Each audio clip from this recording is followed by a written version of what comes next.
네, 지금까지 이제 1부 강의 들으시고 2부 이제 저하고 이렇게 대담하는 것도 들으시고 하시면서 떠오르는 질문들 있으실 거라 생각해요. 네. 제가 이거를 책을 읽고 또 강의를 들으면서 저는 이제 보수교회에 속한 장로인데 보수교회에 이거를 훅 던졌을 경우에 상당히 좀 부담되는 부분들이나 어떤 반대 반응들이 나올 수 있을 텐데 어떻게 하면은 이 보수교회에 이거를 잘 설명을 해서 설득을 하고 좋은 방향으로 갈 수 있게 할 것이냐 이런 부분이 사실은 좀 듣고 싶은 내용이 될 것 같습니다. 네. 예. 그 보수적인 교회의 최대의 장점은 이 성경을 하나님 말씀으로 믿는 겁니다. 그러니까 보수적인 교회에 가서 이 책을 막 설명해주고 이렇게 하면 안 맞는 부분들도 있죠. 그리고 급격하고 과격하고 때로는 뭐 진보적인 것도 있고 또 뭐 때로는 아까도 얘기했지만 에큐메니칼 사람들도 또 그 신학도 긍정을 하고 뭐 이렇게 하니까 야 이거 이렇게 해서는 잘 안 맞는다 이런 생각이 드는데 그러나 이제 보수교회에서 제일 중요하게 생각하는 게 성경 말씀이기 때문에 목회자나 아니면 성도들 중에서 깨어 있는 분들이 이 책을 읽고 이렇게 그 비평적으로 반성적으로 생각을 하고 돌이켜보고 이렇게 한 후에는 과연 그것이 그러한가 해서 성경을 다시 봐야 됩니다. 그래서 성경을 리컨스트럭트 재구성해서 성경을 다시 한번 보고 이 맞는 것 같다 이런 생각이 들면 성경으로 설교를 하는 거죠. 그러니까 이것은 성도를 변화시키는 게 아니라 제 자신을 변화시키는 거죠. 제가 만약에 이런 생각을 가졌는데 이것이 예컨대 외부에서 어떤 진보적인 신학자를 들어서 그런가? 이렇게 생각을 하는 걸로 끝났고 그걸 또 인용해가지고 글을 쓰고 전 그렇게는 못합니다. 성경이 정말 그렇게 말씀하고 있는데 내가 오해했던 건가? 잘못 배웠던 건가? 뭐 한계에 갇혀서 배웠던 건가? 이렇게 이제 제 자신을 설득해야 되겠죠. 그래서 성경으로 제 자신이 만들어지고 재형성되고 그렇게 됐을 때 그 말씀에 의지해서 설교를 하게 되고 그러니까 성도들에게는 설교 말씀과 그리고 그 깨달은 말을 서로 구역 예배나 이런 데서 순모임에서 나누고 이렇게 하는 것을 통해서 변화가 되지 이게 이제 우리 교회 지금부터 미셔널 처치다 이렇게 해가지고서는 이제 안 되는 건 아니지만은 글쎄요. 그래서 제가 아마 다른 교회론 책에서는 그 1부와 3부가 있을 것 같아요. 그죠? 시대가 이렇게 바뀌었으니까 교회는 이렇게 돼야 된다. 근데 이제 저는 성경 읽기가 중요하다. 이렇게 이제 생각을 했기 때문에 그것이 아마 대안이 될 수 있고 저는 그렇게 했다고 생각합니다. 네. ENM 선교에서 장윤현 목사입니다. 우리가 이제 하나님의 주권을 많이 얘기하는데 말씀하시는 내용 중에 이제 그 성령에 대해서도 얘기를 하시고 하는데 실제로는 그 상당히 좀 사회학적이고 인문학적인 얘기 같고 그 하나님의 주권에 대한 내용이 좀 부족한 거 아닌가. 예를 들면 지금 이제 저희 같은 경우에 부르키나파소나 이런 데 나가 있는 우리 선교사들이 늘어나는 그 교인들 숫자를 감당을 못 해가지고 과로로 이제 쓰러져서 이렇게 어려움을 겪기도 하고 이제 이런 현상들이 있거든요. 그래서 이제 역사적으로 보면 기독교가 지금 GDP로 따지면 GDP 한 5,000불에서 10,000불 되기 전까지는 엄청나게 그 마음들이 가난해서 이렇게 좀 부흥도 있고 그 교회가 원래 그 기독 영성을 위배하지 않고 좀 잘하는 것 같은데 좀 편해지면 마음이 높아지고 내가 하나님이 되니까 그래서 어려울 때는 나의 하나님 하지만 좀 잘 먹고 잘 살면 내가 하나님 되는 거죠. 네. 항상 하나님의 은혜는 그 낮은 대로 흐르는 물이기 때문에 이제 우리가 겸손해지고 그 마음이 가난한 사람들 속에서는 역사를 하는데 그 마음이 높아지고 교만해지면은 이게 이제 그 예수님이 없거든요. 그래서 아마 근본적인 문제가 좀 그런 데 있는 것 같은데, 이제 우리 뭐 역사적으로, 사회학적으로, 정치적으로 이런 것들은 그렇게 결정적인 건 아니라고 저는 생각이 드는데요. 교수님 견해를 좀 듣고 싶어서 저는 말씀을 드렸습니다. 그 GDP가 5,000불, 10,000불 요 사이에 있는 나라들, 사실은 이제 더 낮으면 또 기독교가 잘 안 돼요. 그런데 이제 그 중간에 막 발전하는 나라들, 이때 이제 기독교가 급속도로 발전을 하는 모습을 이제 볼 수 있고, 그리고 이제 그 10,000불이 넘어가게 되면은 정체가 되고 이렇게 되는데, 그런 분석도 사실은 좀 인간적인 것 같이 제가 느껴지긴 하는데, 제가 이제 이야기하려고 그랬던 건 뭐냐면은 왜 그런 현상이 벌어질까? 그것이 원래 기독교가 그런 걸까? 아니면 기독교의 어떤 부분이 잘못 해석됐기 때문에 부요하게 되면 이 기독교를 멀리하게 되는 걸까? 이게 인간의 보편적인 현상일까? 아니면 기독교에 대한 잘못된 이해 때문에 온 것일까? 이것을 좀 알고 싶었습니다. 그래서 이제 우리가 가지고 있는 복음주의가 상당 부분 중산층 중심의 기독교입니다. 그래서 이제 미국에서도 그랬고 우리도 그렇고 또 이게 제3세계로 나아가서 이제 나아가서 전도될 때도 비슷한 유형인데요. 그래서 사실은 우리가 이렇게 잘 살게 되었다고 해도 한국 사람들이 우리나라 인구의 이제 상당 부분은 저소득층 서민 계층입니다. 그러니까 그분들은 오히려 상대적인 박탈감을 더 느끼고 있죠. 지금 우리나라에서 먹을 거는 뭐 있을지 몰라도 뭐 아까 제가 잠깐 얘기했지만 라이더들이나 플랫폼 노동자들은 정말 죽지 못해 하루하루 살아가고 있는데, 만약에 우리나라 기독교가 그런 우리 사회 하층 계급의 문제, 양극화의 문제, 여기에 대해서 더 관심을 가지고 살핀다고 하면 이렇게 배부른 소리를 하지 않을 것 같아요. 지금처럼 신앙이 떨어지고 이렇게 되지 않을 것 같아요. 제가 그것을 강조하고 싶었던 거니까 목사님께서 대표님께서 말씀하신 것과 같은 얘기를 제가 하고 있는데, 저는 좀 관점을 달리해서 역사적인 관점에서 말씀하시는 거고, 목사님께서는 그 이제 현실을 보면서 말씀하시는 것이라고 저는 생각이 됩니다. 근데 이제 이런 부분이 있는 것 같아요. 그러니까 똑같은 현상을 어떤 관점으로 바라보느냐. 그렇죠. 근데 이제 교수님께서는 1700년 이상 된 거대한 포스트 크리스천덤 체제가 와해되어져 가는 과정 때문에 우리가 이런 현상을 경험하고 있는 것이다. 네. 목사님은 그게 아니고 먹고 살만하니까 이런 일이 벌어진 것이다. 네. 그 얘기는 뒤집어서 얘기하면 크리스천덤이 무너지든 무너지지 않든 네. 우리가 먹고 살만하지 못하면 네. 이런 현상은 안 일어날 것이다. 이런 이야기, 즉 뭐 부르키나파소 같은 거기는 포스트 크리스천덤과 무관하게 전도 잘 되지 않느냐. 네. 지금 이런 어떤 분석이란 말이죠. 거기에 대해서 역사학적인 어떤 그런 관점은 어떠신가요? 그러니까 이제 우리나라가 가난하고 못 살았을 때 그 큰 부흥을 경험했잖아요. 부르키나파소도 그런데, 그럼 우리나라가 지금 잘 살게 되니까 이렇게 됐단 말이죠. 타락해서. 그러면 조금 있으면 부르키나파소도 그렇게 될 것 같아요. 그래서 그렇게 되지 않도록 하기 위해서 좀 우리가 생각을 더 깊이 해야 되겠다. 그런 얘기입니다. 그러니까 다시 말하면, 다시 한번 요약할게요. 우리가 지금 내가 만약에 예수님이라면, 우리가 아는 예수님은 우리 사회에 지금 찾아오신다면 어디에 가시겠어요? 가장 가난한 데로, 이 고시원으로, 성매매 여성으로 가지 않겠습니까? 예수님이. 이게 복음서가 말하는 예수님이잖아요. 근데 우리는 거기 지금 안 가거든요. 한국 기독교는. 이게 우리가 왜곡됐다는 거죠. 그 이유가 어디 있느냐 할 때 상당 부분이 크리스천덤의 영광을 생각하고 있기 때문이다. 그런 뜻입니다. 네, 강의 말씀 잘 들었습니다.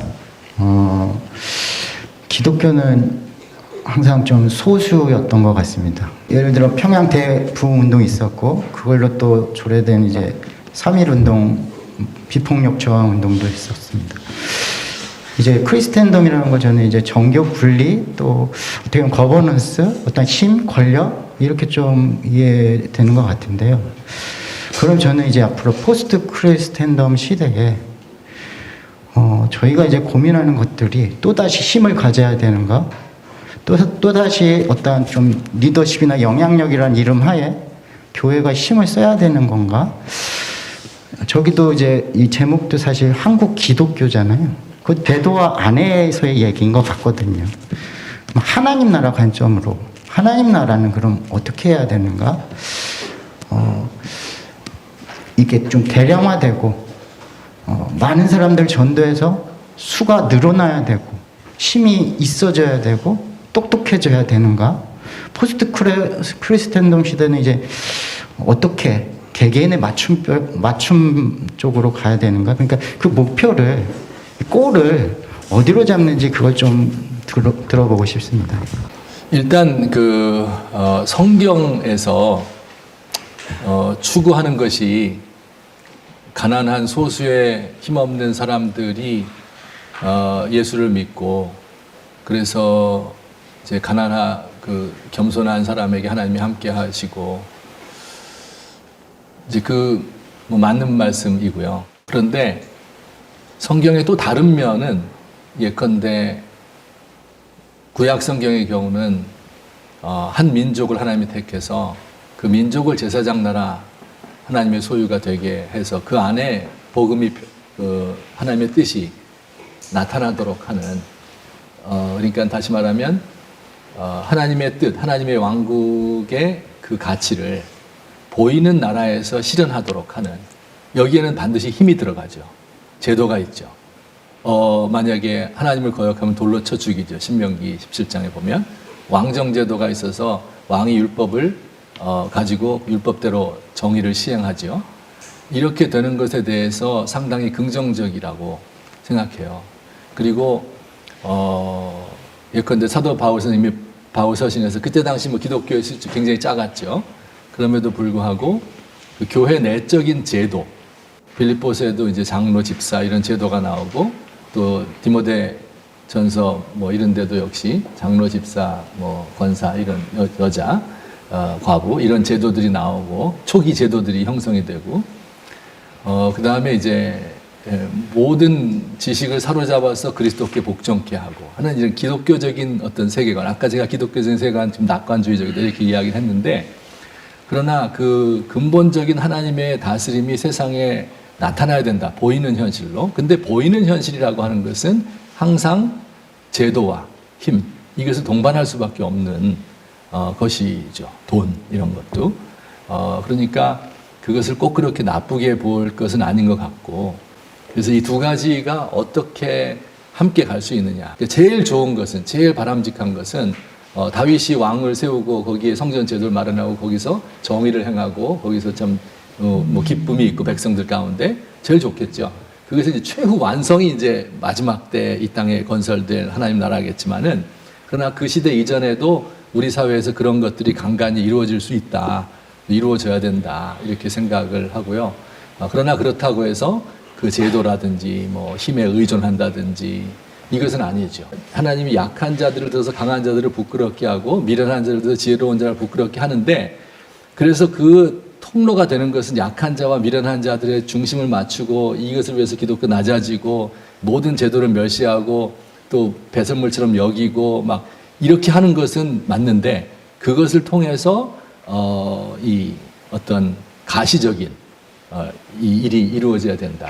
이것도 또한 맞는 것 같아요. 그래서 이 둘이 어떤 길한 관계를 이루고 있기 때문에 뭐 제가 너무 장로교에서 자라나서 아직도 크리스천덤 시대에 살고 있어서 그런지 모르겠는데 그러나 어쨌든 이 생각은 그렇고 그러나 실제로 지금 해야 될 일은 지금 우리가 다 동의하는 것처럼 가장 낮은 자리에서 침묵하며 기도하고 그리고 그 연약한 이들을 돌보는 이것이 이제 뭐 그것을 최종 목표를 다시 기독교가 세력을 확대하느냐 여기에 두느냐 저는 거기에 두고 싶어요. 아니면 핍박받는 소수로서 주님 오실 때까지 우리의 순결함을 지키는 게 그게 중요한 것이냐 그건 이제 또 다른 분들도 그렇게 생각하시고, 그러나 그건 뭐 목표 다를 수 있겠지만은, 그러나 방식은 지금에 와서는 비슷하다고 생각합니다. 그러니까 이제 크리스텐덤의 특징 중에 하나가 제도화인데 네, 네. 포스트 크리스텐덤 시대에도 그 제도를 유지할 것이냐 아니면 제도를 해체할 것이냐 이 문제에 있어서 이제 무교주의 같은 경우 그런 것들은 크리스텐덤의 산물이니 해체되어야 마땅하다. 그렇죠, 그렇죠. 근데 이제 교수님은 새로운 제도가 필요하다. 그렇죠. 이런 말씀 같아요. 그렇습니다. 예. 예. 새로운 제도란 어떤 제도를? 그러니까 그걸 제가 알 수가 없다. 그래서 이제 포로에 잡혀갔던 이스라엘 백성이 회당 제도가 생길 줄이야 몰랐을 것 같아요. 근데 이제 나중에 자연스럽게 생기게 되었는데, 예, 해당 제도. 예, 예. 그러니까 국가 시스템이나 법률 시스템 이것들이 이스라엘 왕정의 그렇죠. 어떤 제도였다면 그렇죠, 그렇죠. 포로기 이후에는 그렇죠. 예, 예. 해당 제도와 같은 그렇죠. 훨씬 예. 민첩하고 예, 예. 순발력 있는 예. 그리고 말씀 중심에. 말씀 중심 예, 예, 예. 또 평신도 그렇죠. 그렇습니다. 아하. 이제 그걸 제가 뭐 예견하고 이럴 능력은 안 되고, 어쨌든 하다 보면 하나님이 어떤 식으로 이제 길을 열어주시지 않을까 생각됩니다. 하여간에 큰 제도보다는 좀 작은 제도가 필요하겠다는 얘기처럼 들리는데요. 예, 모든 제도는 작은 데서 출발하는 것 같아요. 공동체에서. 그게 이제 커지게 되면서 이렇게 된 거지. 예. 그렇습니다. 교수님의 그 통찰력과 이런 걸 정말 너무 감사드리고요. 이제 교수님은 아까 밀라노 칙령에서부터 그 전을 이제 프리 크리스텐덤이라고 하셨고, 또 밀라노 칙령에서 19세기 세속화 되기 전까지 그거를 이제 크리스텐덤으로 보셨는데, 사실 이거는 이제 그 서구 기독교 초대 교회사에서 기독교가 복음화되는 팍스 로마나를 따라서 기독교가 이제 국교화되는 과정을 교수님은 그 크리스텐덤으로 보신 걸로 이제 제가 이해해도 되는지 모르겠습니다. 그런데 이제 실제 이거는 교회사 쪽으로 또 우리 기독교 중심에서 바라볼 때 이제 이렇게 얘기할 수는 있는 것 같은데요. 세계사적으로는 지중해 그 근교에 있는 그 로마의 그 세계 점령 그 하는 과정 가운데 이제 이 기독교를 받아들이고, 또 물론 콘스탄틴 대제가 정말 기독교인이 되었는가 안 되었는가 그거는 역사학적으로도 굉장히 분분한 내용이잖아요. 근데 이제 그 부분에 있어서 이 기독교의 정신을 가지고 제국화하는데 굉장히 도움이 됐기 때문에 했다라고 하는 또 이제 학자님들도 계신 것 같아요. 그래서 그렇게 봤을 때 그 로마의 기독교화, 그리고 이제 그게 영국까지 넘어가는 그 서구의 복음화 과정 중에 이야기를 크리스텐덤으로 보신다면 피식민, 그러니까 로마한테 그 식민을 당했던 그런 나라에서도 이 크리스텐덤에 대해서 어떻게 받아들일까, 또는 교수님이 그 지중해 근안에 있는 이 그 기독교화의 과정을 크리스텐덤으로 보시고 얘기하신 거에 대해서 동양이나 이쪽의 모든 전 세계적으로 이거를 얘기할 수 있을까라는 생각이 좀 들고요. 그리고 이제 교수님은 로마의 그 니케아와 콘스탄티노플 공회 이후 기독교가 이렇게 국교화 되잖아요.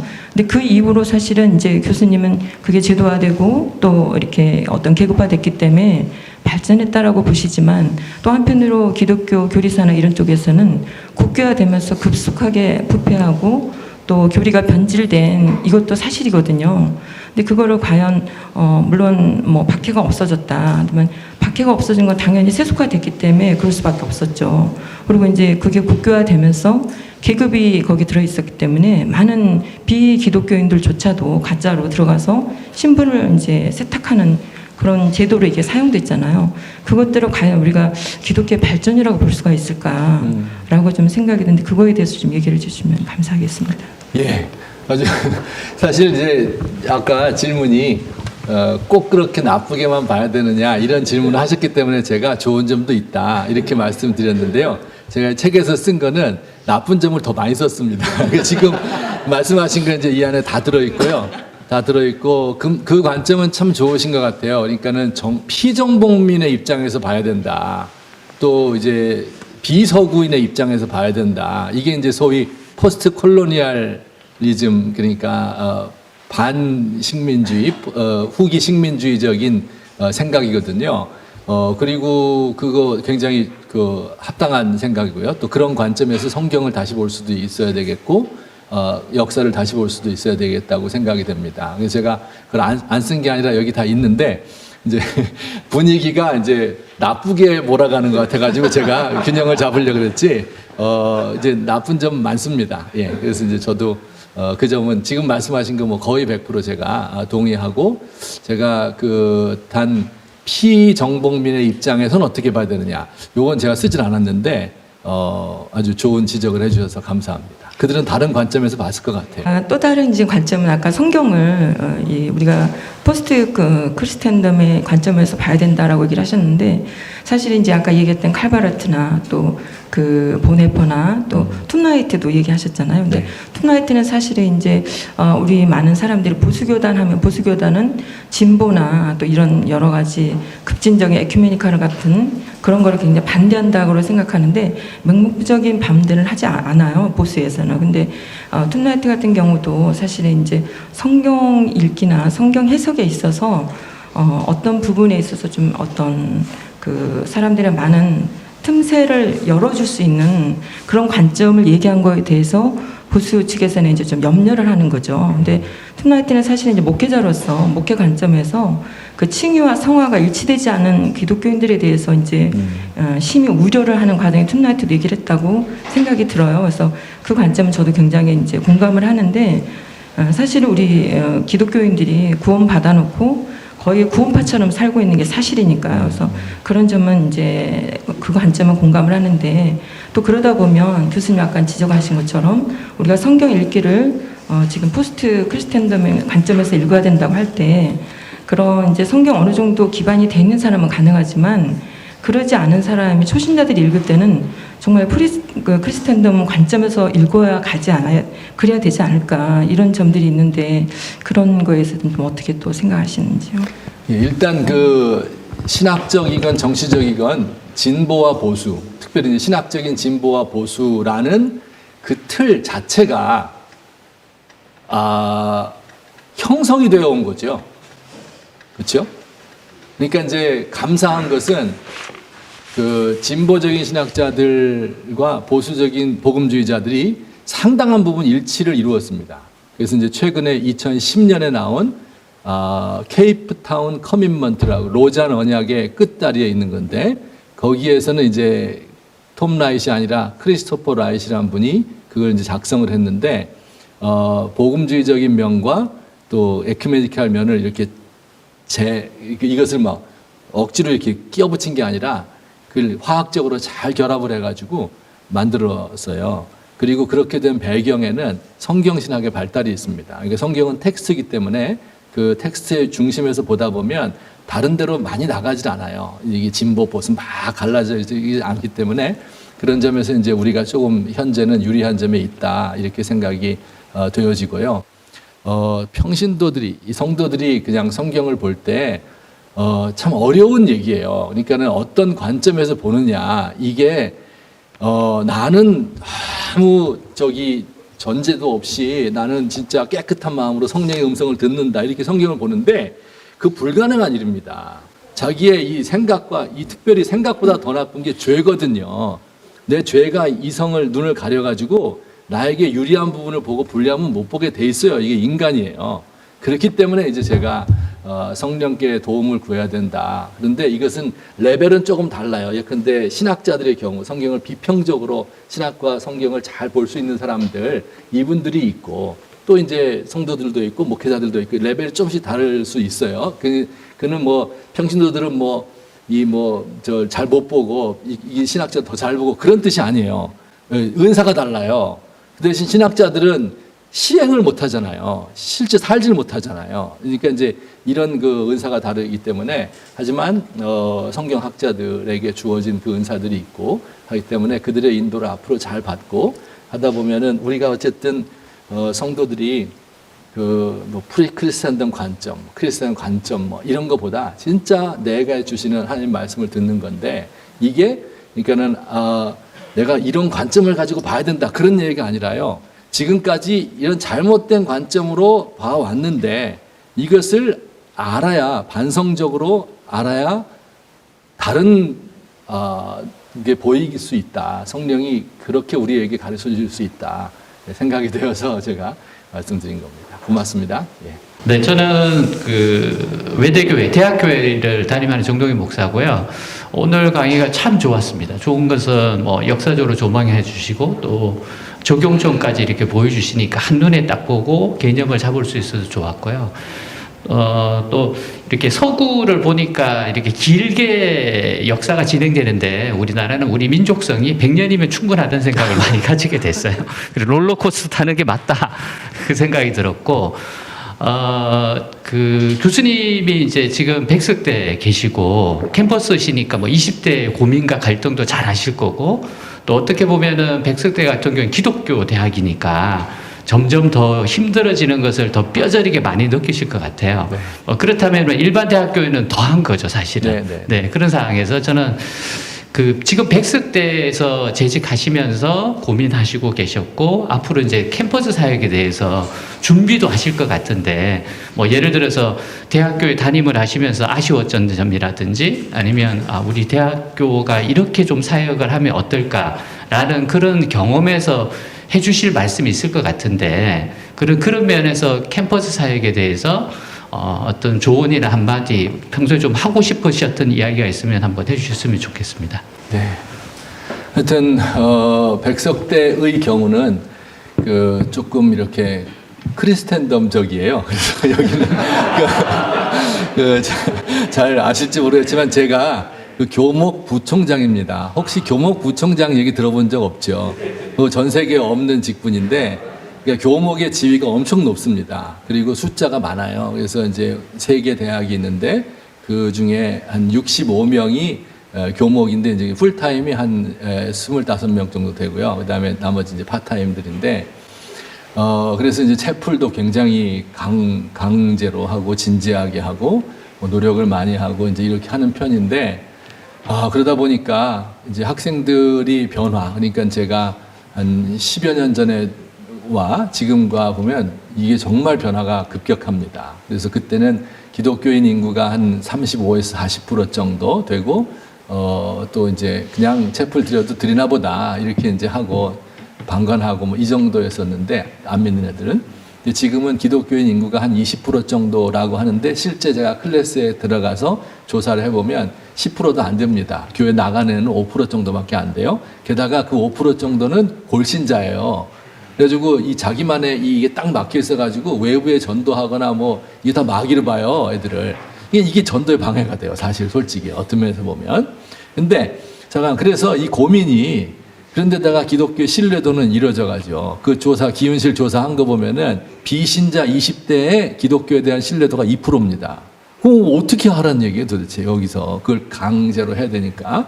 그러고 또 이제 외부적으로도 외부적인 압력도 이번에 2021년 5월달에 광주 인권위원회에서 국가인권위원회에서 그 채플을 대체 과목을 하지 않으면 위헌적이다 이제 이렇게 이야기를 이제 권고 사항이지만 그렇게 이제 이야기를 했어요. 그래서 이게 엄청난 도전으로 다가오는 겁니다 지금. 그래서 하여튼 어떻게 될지 모르겠어요. 그래서 자관 최선의 노력을 그냥 하는 거예요. 그래서 이제 그들 가운데 그러니까는 많은 교목들은 이제 풀타임들은요 이걸 알죠. 돌아가는 상황을 아니까 잘못하다가 애들이 에타라고 있어요. 애들만 쓰는 그 에브리타임 거기다가 올려버리면요. 이 사람 또라이다 이렇게 이 목사 이렇게 올려버리면요.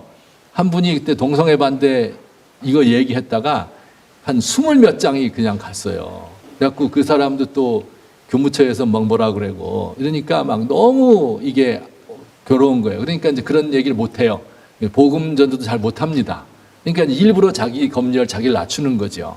그래서 그냥 좋은 얘기만 하고 자기 개발 얘기, 힐링 얘기, 좋은 음악 들어주고 이제 이런 식으로 하는 분이 있고 어떤 분은 이제 옛날식으로 그냥 무조건 전도하고 복음 전하고 안 믿으면 지옥 간다 막 이렇게 하다가 이제 욕 먹는 사람이 있고 그래서 이제 이거를 어떻게 하면은 우리 시대에 복음을 저는 복음을 안 전달하고 자기 개발 힐링 할 거면은 그 뭐로 해요 그거를 비싼 돈 들여가지고 그 많은 사람들 대다 놓고 그잖아요.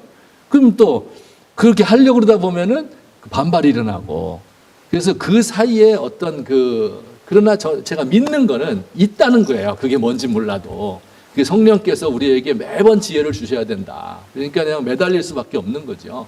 그래서 그냥 뭐 딴 거 없이 그냥 기도하고 맨날 모이면 그냥 이렇게 의논하죠. 서로 이렇게 하면 좋다. 이렇게 하는 게 안 된다. 이래가지고 막 그 1년에 2번씩 4번씩 1박 2일로 한 학기에 2번씩 가서 회의하고 강사님도 모셔다가 듣고 또 그 MZ세대 책 읽고 뭐 또 방법도 뭐 이것저것 또 해야 되잖아요. 뭐 방법도 택해보고 뭐 또 팬데믹이다 보니까 더 골치 아프고 막 이렇게 해가지고 갈피를 못 잡고 있습니다. 그러니까는 지금 대학에서 이제 교목 사역을 하시는 분들, 또 군대에서 사역하시는 군목들, 그 다음에 선교단체 하시는 분들, 이분들이 이렇게 있어서는 안 되는 거예요. 지금 우리가 이 힘을 모아가지고 이 연구를 하고 팀을 만들고 이렇게 해서 사회적인 반향도 일으키고 해가지고 이거를 지금 보통 문제가 아닙니다. 이게. 근데 이게 대학만 그런 게 아니에요. 젊은이들인데 다 그래요. 군목도 그렇고요. 제도는 다 있지만은 그래서 이제 이것을 어떻게 하면 좋겠는가. 그 구체적인 거는 뭐 많이 있지만은 다 말씀드릴 수 없고 이 정도로 힘든 상황에 있다. 그것을 너무나 그걸 어웨어하고 있다. 그리고 그걸 위해서 뭐 지금까지 사실 이건 제가 그 교목 사역에 들어가기 전에 쓴 건데 교회 사역하면서 쓴 건데 이럴 것이다 이렇게 생각했는데 실제로 하고 보니까 이거보다 더 심해요. 예, 그래서 우리 기성세대가 이대로 그냥 과거의 영광 바라보고 애들이 교육을 제대로 기독교육을 못 받아서 이렇다 뭐 이런 식으로 해서는 이거 안 된다. 이거는 진짜 각성하고 진짜 함께 모여서 의논하고 진짜 성령의 은혜를 구해야 된다. 사단법인 직장선교센터 또 직장선교 아카데미를 경영하고 있는 김금주 목사입니다.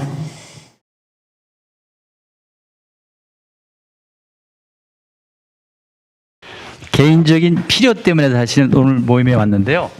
은퇴를 앞두고 있는 목사입니다. 그래서 다음 세대 리더십을 어떻게 세울 것인가 이게 제일 큰 고민 중에 하나인데 네.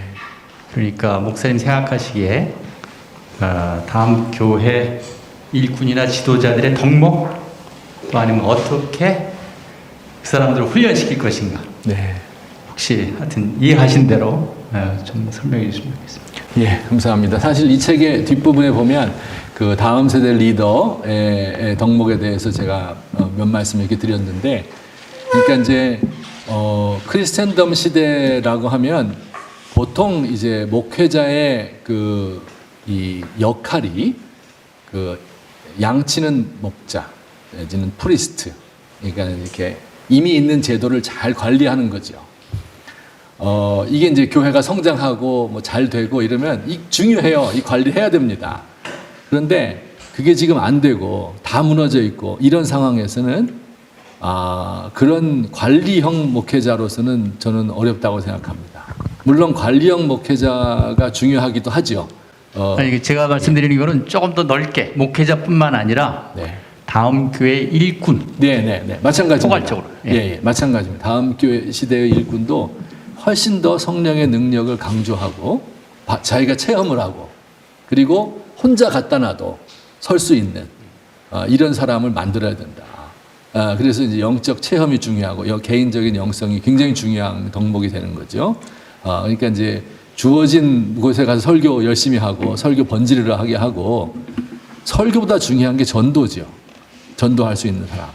개인적으로도 또 집단적으로도 그리고 성령의 능력이 나타나는 뭐 그렇다고 해서 막 은사주의로 가고 막 기적을 추구하고 막 그런 게 아니라 자연스럽게 하나님의 사람이기 때문에 내게서 능력이 나가는 거죠. 뭐 이래서 그런 그 확신을 가지고 있는 사람들을 키워내야 되겠다 하는 것이 이제 물론 그러나 그렇다고 해서 우리 세대가 지성인을 요구하고 또 이렇게 여러 가지 갖추어진 사람들을 요구하지 뭐 막 아무렇게나 막 이런 거 요구하지 않기 때문에 이런 인문학적인 지식이나 혹은 그 세상을 대하는 자세나 이제 이런 것도 다 중요하지만은 그러나 그 핵심 속에는 그런 진짜 신앙 이것을 가진 사람을 우대해야 되고 그런 사람을 키워야 되고 그런 사람 발탁해야 된다. 이렇게 그냥 간단하게 제가 조금 부원해서 말씀드린다면 예를 들면 신학교 교육이라는 측면에서 준비되는 그런 일꾼들도 있지만 조금 더 이제 워낙 시대가 많이 바뀌고 또 어떤 그런 측면에 있어서 조금 더 어떤 현장에서 이렇게 준비되는 리더십이라고 그럴까요? 홍신 목사님 경험 가운데서라든가 아니면 좀 이렇게 아이디어를 하다 할지라도 좀 일꾼들이 이렇게 준비됐으면 좋겠다. 뭐 생각하시는 거 있으면. 이게 이거는 아니에요. 지금 이제 원래 신학 교육이라고 하는 것은 현장에서 그게 일터이든지 교회이든지 현장에서 이 사람이 열매를 맺어야 돼요. 성경을 이해를 하고 기도를 정말 하루에 한두 시간씩 하고 그다음에 그 설교를 통해서 혹은 복음 전도하면 이 사람이 회심을 하고 그다음에 고통받는 사람이 있으면 도와주면은 이 사람이 일어나고 이런 능력 있는 사람들이 그냥 잘못하면 주관주의적이 될 수 있으니까 신학교에 와서 이런 신학도 배우고 넓은 세상도 맛보고 뭐 이제 이렇게 함으로써 이걸 균형을 맞춰가는 요 정도 3년의 신대원이 필요한 거지. 이런 사람 안 돼 있는데 내가 우리 교회 우리 아버지가 목사야. 좀 이따 조그만 교회지만 물려준대. 뭐 예컨대. 그다음에는 내가 교회에서 자라났기 때문에 교회가 너무 나의 문화에 맞아요. 이래가지고서 아무 열매도 없는데 신학교에 와서 공부해가지고 이때부터 공부해서 이때부터 성경 보고 이때부터 기도하고 이렇게 해서 목회 못합니다. 절대 안 됩니다. 그러니까는 선발부터 잘못된 거예요. 사실은 이 신학교를 보내는 사람이 공부 잘한다고 보내는 게 아니잖아요. 지금. 네, 그런데 선발할 때도 학업성적으로 뽑고 그렇죠? 그다음에 훈련도 전부 시험 봐갖고 채점해서 잘 외워서 쓰면 이 사람이 A 맞고 어떻게 그 사람이 가서 목회를 합니까? 얘는 그 신학교 들어올 때부터 일터에서건 선교단체에서건 뭐 교회에서건 열매 맺을 수 있는 사람, 진짜 신앙인, 말씀 정말 사랑하고 기도 열심히 하고 그리고 전도하고 이런 사람을 교회에서 키워야 되고 현장에서 그리고 그분들을 풀타임 사역자로 원하면 이제 돈 줘서 신학교육 받도록 하고 이렇게 하는 것이 저는 앞으로 꼭 그렇게 돼야 된다고 생각합니다. 이제 일타 개발원 주체 처음 저희가 세미나 했습니다. 계획하기로는 다음 기회 분기별로 또 이렇게 이런 류의 세미나를 좀 해볼까 하거든요. 뭐 이렇게 그러면 정리하고 수고해 주신 우리 장 교수님께 다시 한번 감사드립니다.